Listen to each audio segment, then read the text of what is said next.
تو ہمیشہ اس بات کو یاد رکھیں کہ یہ رسول اللہ کی سنت ہے. کیا؟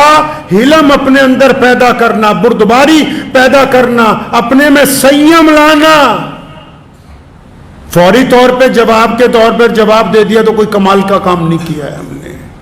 کچھ چیزیں اگر برداشت کر لی جائیں تو برداشت میں تو مزہ ہی بہت زیادہ ہے، برداشت میں تو لطف ہی بہت زیادہ ہے، بانٹ کے کھانے میں تو لطف ہی بہت بڑھ جاتا ہے. اگر آپ برداشت کرنا سیکھ جائیں گے تو اللہ تبارک و تعالیٰ آپ کے لیے رزق کے دروازے، عزت کے دروازے کھول دیں گے. تو برداشت کرنا بھی تو پیارے نبی حضرت محمد رسول اللہ صلی اللہ علیہ وسلم کی سنت ہے. اب یہ جو سنت ہے یہ بار بازار سے شروع ہونے والی نہیں ہے، گھر سے شروع ہوگی.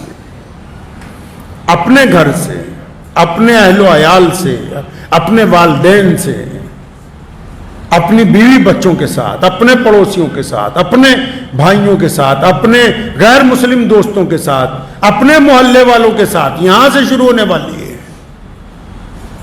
تو اس لیے اپنے اندر صبر کے مادے کو پیدا کریں کہ جو بندے صبر کرنے والے ہوتے ہیں بڑی ہمت والے ہوتے ہیں. صبر کرنے والا بندہ حالات سے گھبراتا نہیں ہے. بعض اوقات حالات بگڑ جاتے ہیں نا، لوگ جان کے دشمن ہو جاتے ہیں. جو ڈرپوک آدمی ہوتا ہے وہ گھبرا جاتا ہے، چھپتا پھرتا ہے. صبر کرنے والے حالات سے نہیں گھبراتے. صبر کرنے والوں کو اللہ نے ہمت دی ہوتی ہے، استقامت دی ہوتی ہے. وہ اس بات پر یقین رکھتے ہیں کہ نفع اور نقصان کا مالک اللہ ہے. اگر آپ صبر کرنے والے ہوں گے پھر اللہ کا ساتھ آ جائے گا، اللہ کی مدد آپ کے ساتھ آ جائے گی. تو ذہن نشین کر لیں اس بات کو کہ یہ پیارے نبی حضرت محمد رسول اللہ صلی اللہ علیہ وسلم کی سنت ہے کہ اگر آپ کو کسی کے اوپر تھوڑا سا بھی اقتدار حاصل ہے تو پھر اپنی عزاداری کو قائم نہ کریں. صبر کے ساتھ، حلم کے ساتھ، استقامت کے ساتھ قائم کریں. جب تھوڑا صبر سے کام لیں گے، تھوڑی محبت سے کام لیں گے تو وہی وقت جو ہے آپ کے ساتھ چلا جائے. میرے دادا حضرت مولانا مفتی محمد احمد لدھیانوی رحمۃ اللہ علیہ یہاں تشریف فرما تھے. سن 1952 یا 53 کا واقعہ ہے. تو کوئی صاحب آئے، ان کو کام وام کہیں لگا دیا تو اس بندے نے پیسے نہیں دیے تو بڑا ناراض ہوا، اس سے بھی ناراض ہوا، مفتی صاحب رحمۃ اللہ علیہ سے بھی آ کے ناراض ہوا. ناراضگی میں 3-4 تلخ باتیں کہیں تو حضرت ہنستے رہے. تو خادم کو بلایا کہ لے آؤ اسے شربت پلاؤ. شربت پلایا، کچھ ٹھنڈے ہو گئے. پھر جب ٹھنڈے ہو گئے، غصہ اتر گیا ان صاحب کا، تو پھر دوبارہ 3-4 سخت باتیں اس لیے کہیں کہ حضرت میں تو آپ کو اتنی بری باتیں کہیں تو آپ نے جواب میں مجھے ڈانٹا ہی نہیں. پھر بعد میں دوست بن گئے. تو اگر آپ 2 منٹ خاموش رہ جائیں گے تو رشتوں کو اگر آپ جوڑ لیں گے تو اللہ تبارک و تعالیٰ آپ کو استقامت عطا فرمائے گا. اور جو رشتوں کو جوڑنے کی بات ہے، قرآن پاک میں نے کہا نا وَاعْتَصِمُوا بِحَبْلِ اللَّهِ جَمِيعًا، اللہ کی رسی کو مضبوطی سے بولو نا، پکڑ لو. اللہ کی رسی کو مضبوطی سے بس پکڑ ہی رکھی، آگے نہیں پتا کیا ہے ان کو. قرآن نے کہا اللہ کی رسی کو مضبوطی سے پکڑو، لیکن کیا کہا آگے؟ فرمایا لیکن آپس میں لڑنا نہیں،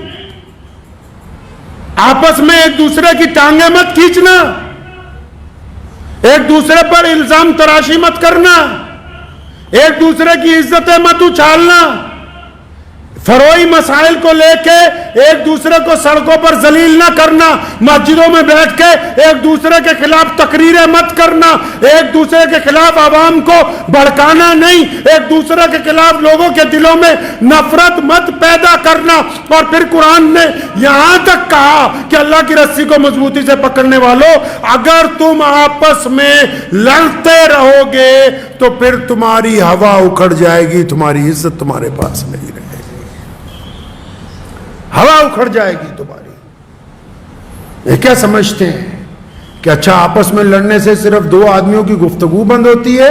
ارے میاں دو بندوں کی گفتگو نہیں بند ہوتی، دو خاندانوں کے تعلقات ٹوٹ جاتے ہیں، دو پڑوسیوں کی سلام دعا بند ہو جاتی ہے، دو کاروباریوں کا آپس میں لین دین ختم ہو جاتا ہے، دو سیاسی لوگوں کا آپس میں ربط ٹوٹ جاتا ہے، سماجی طور پر برباد ہو جاتے ہو، معاشی طور پر برباد ہو جاتے ہو، اور حکومت میں جو حصے داری ملنی ہے وہ بھی تمہارے ہاتھ سے نکل جاتی ہے۔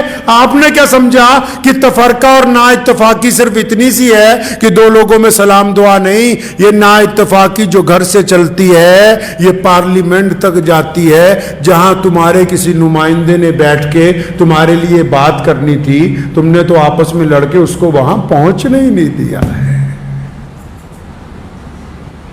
دین کو سمجھیں۔ پیارے نبی حضرت محمد رسول اللہ صلی اللہ تعالی وسلم نے جو ہمیں دین عطا فرمایا وہ بہترین نظام ہے کائنات کا۔ صرف نماز پڑھنے سے، روزہ رکھنے سے، حج کرنے سے، زکوٰۃ دینے سے دین مکمل ہونے والا نہیں ہے۔ امر بالمعروف کے ساتھ نہی عن المنکر کے اوپر چلنا پڑے گا۔ یہ کہنا ہوگا کہ حق حق ہے، ظلم ظلم ہے۔ یہ کہنا پڑے گا کہ ہم آپس میں بھائی بھائی ہیں۔ نفاق کو نکالنا ہوگا۔ جن کی نمازیں ان کو آپس میں دشمنیوں سے نہیں روکتی، جس کی نماز اس کو حرام کھانے سے نہیں روکتی، جس کی نماز اس کے بھائی کی غیبت سے نہیں روکتی، جس کی نماز اس کو اپنی بیوی پہ ظلم کرنے سے نہیں روکتی، جس کی نماز اس کے پڑوسی سے محبت نہیں سکھاتی، جس کی نماز غریب کے منہ میں لقمہ دینے کا درس نہیں دیتی، جس کی نماز راستے میں چلتے ہوئے پتھر کو ہٹانے کا سبق نہیں پڑھاتی، تو یہ نالائق صرف فرض ادا کر رہا ہے، اس کی نماز ادا ہو ہی نہیں رہی ہے۔ کیونکہ نماز کی ادائیگی کا مطلب ہی صرف یہ ہے، نماز کا مطلب ہی یہی ہے کہ اللہ چاہتے ہیں کہ میرے نماز پڑھنے والے بندے اچھے بن جائیں، اور جس کی نماز نے انہیں اچھا ہی نہ بنایا تو اس کا مطلب ہم اپنی منزل تک نہیں پہنچ رہے۔ تو دعا کیجئے، وقت بھی ہو گیا ہے کہ حالات جیسے تیسے بھی ہوں، صبر سے کام لینا، لیں گے انشاءاللہ۔ ہاں، جو لوگ صبر اور استقامت کو چھوڑتے ہیں وہ تھوڑے سے لالچ میں آ جاتے ہیں، گھبرا جاتے ہیں۔ ابھی ایک ہمارے کشمیر کے سابقہ وزیر اعظم غلام نبی آزاد صاحب نے بیان دیا کہ ہم تو پہلے سے غیر مسلم تھے، بعد میں مسلمان ہوئے، کیونکہ ان کو ظاہری طور پر اقتدار کی کرسی چاہیے۔ تو انہوں نے سوچا کہ مذہب سے زیادہ اچھا تڑکا کسی اور چیز کا تو لگ نہیں سکتا ہے۔ تو میں سرکار کو یہ اپیل کروں گا کہ جو اپنوں کا نہ ہوا وہ آپ کا کہاں ہونے والا ہے، جو اپنوں کا نہ ہوا وہ آپ کا کہاں ہونے والا ہے۔ جو گرگٹ کی طرح رنگ بدلتے ہوں ان کو اسلام نے بھی کہا کہ یہ منافق ہیں، ان کو دنیا کے دستور نے بھی کہا۔ کسی بھی دیش میں چلے جائیے، سیاسی طور پر رائے کا اختلاف رکھنے والے لوگ قابل قبول ہوتے ہیں، لیکن اگر کوئی اپنے دیش سے اختلاف رکھتا وہ بندہ قابل قبول نہیں ہوتا۔ تو اس لیے ہمیشہ یاد رکھیں، حالات جیسے بھی آ جائیں، اسلام کا دامن محمد رسول اللہ صلی اللہ علیہ وسلم کے راستے کو اپنی جان سے عزیز رکھتے رہیے۔ دعا کیجئے اللہ اس کے اوپر عمل کی توفیق عطا فرمائے۔ وآخر دعوانا ان الحمدللہ رب